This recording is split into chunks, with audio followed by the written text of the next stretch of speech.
Hello America, welcome back to my channel. This is Dermot. Tonight's topic we're going to talk about is home ownership and how come it's so scarce. We have very little affordable housing in America, and it's going to get worse and worse and worse, and I'm going to tell you why. The American dream is buying your home, right? Buying your first home, and my parents realized that American dream. They came over from Ireland as immigrants. They got married. They bought a house for $39,000. They put down whatever percentage they put down. I remember as a kid going to the bank for my mom and looking at the check, paying her mortgage, it was $197. That was with taxes and equity, the whole, everything included. What happened is terrible, right? And going forward, I don't know how it's going to manifest itself, but it's really a pickle. So now, that house that they bought for $39,000, and while they were paying off the mortgage, they were able to pay for vacations. They were able to put us all through whatever private schools we wanted to go to. When I say private, I mean Catholic elementary, Catholic high school.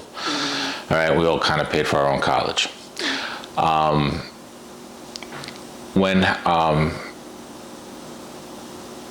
Today that dream is not reachable for a lot of people. That same house that my parents bought for $39,000 is now worth $900,000. And with the coming recession or Great Recession that people are prophesizing, we could be looking at a $600,000 house. And that's the name of the real estate game, right? But the wages in America have not kept up with the value of the houses. In 1972, they kind of tapered off and started going south. They started going sideways, all right, instead of going on the upward trajectory that middle class was enjoying. And that's because what became most important to corporations was the shareholder, and that's the most important thing, right? Because not to us, to our families, right, but to our politicians that are controlled by corporations and their lobbyists, right? So what's happening in America today? I was watching 60 Minutes maybe 2 months ago, and it was a Canadian outfit, a mutual fund that owned 30,000 homes in the Bible Belt. A company like BlackRock has $120 billion that they're investing in. Although their website says they are not buying up single-family homes, they're buying up multifamily homes, they're buying up apartment buildings, right? And these institutions, they don't have the heart that a regular landlord has. They don't want to hear why you're going to be late, what's going to happen when your next payment's coming through. If you are late a certain amount of times, they will evict, and they just put their lawyers on it. And they don't care if that apartment stays empty. Today, there's over 700,000 apartments that are empty, or houses that are empty in America. And there is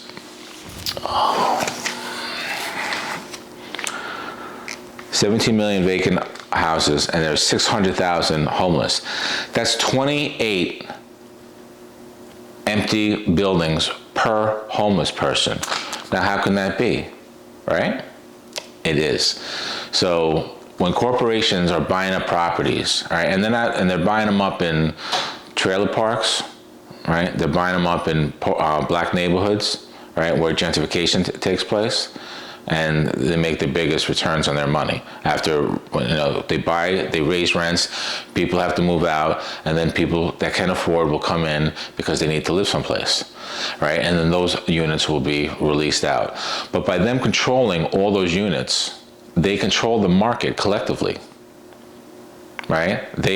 By holding inventory and keeping it shy, they can keep rents high and until the max that people can pay. right? The Great Reset, I don't know if you've heard about it, you can Google it, right? But they're talking about how our world is going to change and there's going to be this Great Reset, and the elites are saying that we'll love it because we'll not own anything, and I guess have no pressures of ownership, right? But they will have us by the throats as far as rent, right? To the people in trailer parks, right? I was reading an article, and what's happening is, and it's a total shame because these companies are buying up these trailer parks and they'll raise the rent 30% per lot. Now, guess what? Living in a trailer is fine when you live in it for 10, 15 years and, hope you live in a great community and everybody gets along. But now, guess what that trailer really is? It's not a house. It's a vehicle, technically. Right? And that vehicle goes down in value. It depreciates. It doesn't go up. Mobile homes don't go up in value like a house does. Right? And when you're evicted and you have to move your trailer off that lot, and if that trailer's been sitting there for 20 years, there's a very good chance it's going to fall apart as you're driving down the road hitting potholes. And that's not where you want to be. So our elites, my plan, right, to solve our problems, we accept certain things. Now, until I could accept that I was powerless over alcohol, I couldn't get sober. And today I'm sober over 30 years, right? And until we accept that we're powerless, until we accept that our politicians are controlled by the elites who fund them, right? And again, I'm talking about the 0.02% of our country. Right? The top 400 families donate as much as all of us together. And this isn't a hate them video. This is a matter of fact video that we have to come to terms with. And when we do, we can go forward. So in my plan, the Maverick Plan,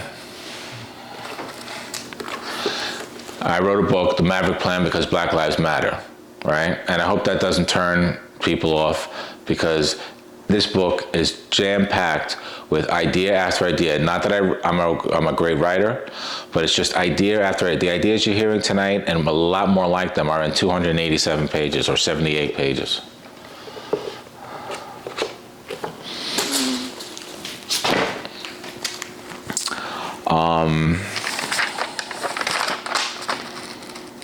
The solution. So the solution for me would be, I run a nonprofit. The name of it is the Federal Dwelling Reserve, which is not hooked up with the government, just like the Federal Reserve is not hooked up to the government. The Federal Reserve is a private corporation, right? So that's what I'm looking to form, a private corporation. And I spoke of another video about this, but the purpose of the Federal Dwelling Reserve is to back the US dollar, eliminate homelessness, create millions and millions of infrastructure jobs to take care of our forests and our daycare and our immigration, and reforming immigration and prison together. And there'll be other videos on those specific items. But tonight we're talking about housing. So I want to become the world's biggest landlord, the nonprofit. And here in New York, we have attached buildings, which are like one-family houses, and there's about 1.5 million of them, right? I would love to convert each and every one of them to, or the people that, each and every one that I purchase, every property that I purchase will always be expanded to its maximum occupancy. So I'd like to get the Mayor of New York, Mayor Adams, to go along with this, and we can work together. And what I'd like to do is purchase these properties, renovate them, convert them into 3-family houses, and they'd be like 3 one-bedroom apartments, 3 studio apartments, because the difference is by the year 2030, 70% of all households are going to be single-person households.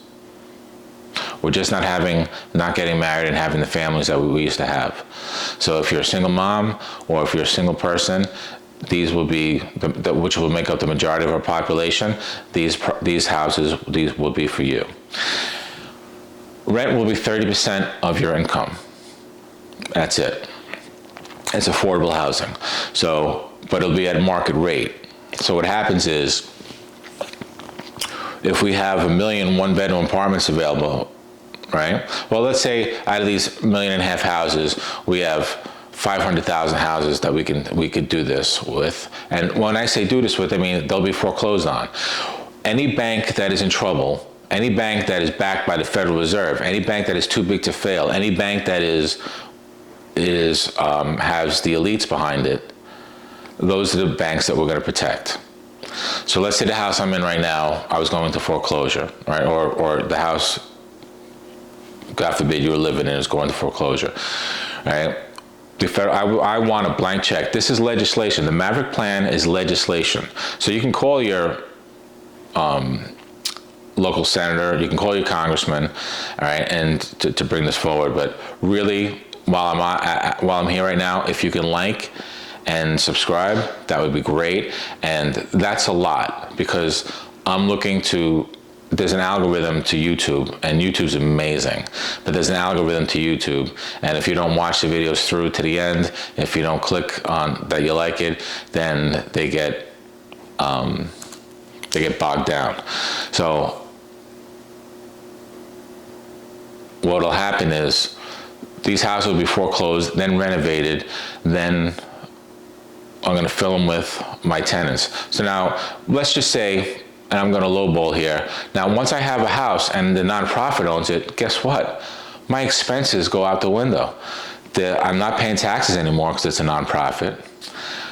And I'm not paying taxes on any of the bills anymore, so the utilities to do the house. And by the way, when we do renovate the houses, we'll be bringing them up to code, not only to code, but solar panels on the roofs, fully insulated, heat pumps. We're going to try to take out the fossil fuel burning gas or oil that's inside it, and we're going to, bring it up to speed. So now hopefully we have LEED certified properties that people are moving into. So now let's say you make $52,000 a year, and the three apartments are occupied by somebody who just makes $1,000 a week, which is not a lot of money, but it's so much for so many. Then that rent roll would be $1,300 a month.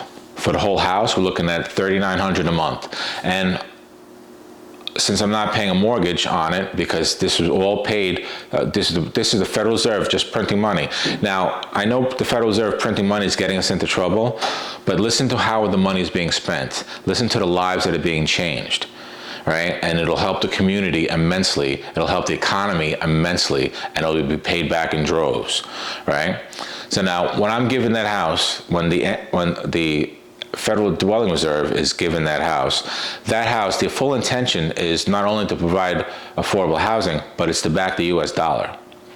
So although that was given to us, now we have our citizens moving in, living in the house, paying that extra money, not extra money, paying their rent, now affordable rent. At the end of the month, every month, there's a surplus of cash. So what does the nonprofit do with that cash? We're going to put it into a hedge fund or a mutual fund that I will own, right? That I will run, okay? And I will charge $1 a year to run it, just like I'm taking $1 a year to run the Federal Dwelling Reserve. Like and subscribe, and that'll support me through YouTube. Buy a book. It's $20, all right, to buy a book. And like I said, I'm not the greatest author in the world, but the ideas are what I'm talking about tonight is in the book. And I'm having a tough time with the videos. I'm going to have to learn how to edit this and stuff like that. But right now, I'm just trying to get some ideas out there. And I'm just trying to get used to talking on the microphone. So when that surplus of cash goes into the stock buyback program. So what's in the stock buyback program? Which stocks are we buying back? We're buying back all the bank stocks. We're buying back all of the elite stocks. Every stock that they tell me that if they come and get their lobbyists to support this plan, that when ExxonMobil does it, when Chevron does it, right, their stock goes into the thing. That will offset any kind of loss that they have by us going solar and making our own electricity. So utility companies are going to want to start charging. That's another thing. When we're putting all these solar panels on roofs and making our own electricity, feeding the grid, the people who have the money to do that are going to, feel good about themselves, and they're going to feel great about themselves 10 years later when they're saving all this money. Whereas the utility companies are still going to want to make their money. So who's going to pay for it? That's right. They're just going to raise the rates on everybody else who's not on it until, so what I want to do is deal those utility companies in, have their stocks in a stock buyback program, and we will purchase them. When we turn the fossil fuel industry into the solar wind industry, we will give them all the subsidies and everything that they got as the oil companies, all right, and we will diversify them and make them strong. All right. So any company that backs this plan, all the banks that will be saved and protected, goes right into the stock buyback program, and then we'll have it a never ending. So imagine like when COVID happened here in Manhattan, over 200 hotels turned over their keys and gave it back to their banks because people just weren't coming, right? And then companies like BlackRock came in and bought them up for however much of a deal or a sale. I want to do the same exact thing, but I would need the backing of the Federal Dwelling Reserve. And again, that happens when you say so, right? If we organize and we all work together, we can solve our problems. So now, those hotels could have been renovated, turned into one-bedroom apartments or studio apartments, and filled up with all our workers, right? So now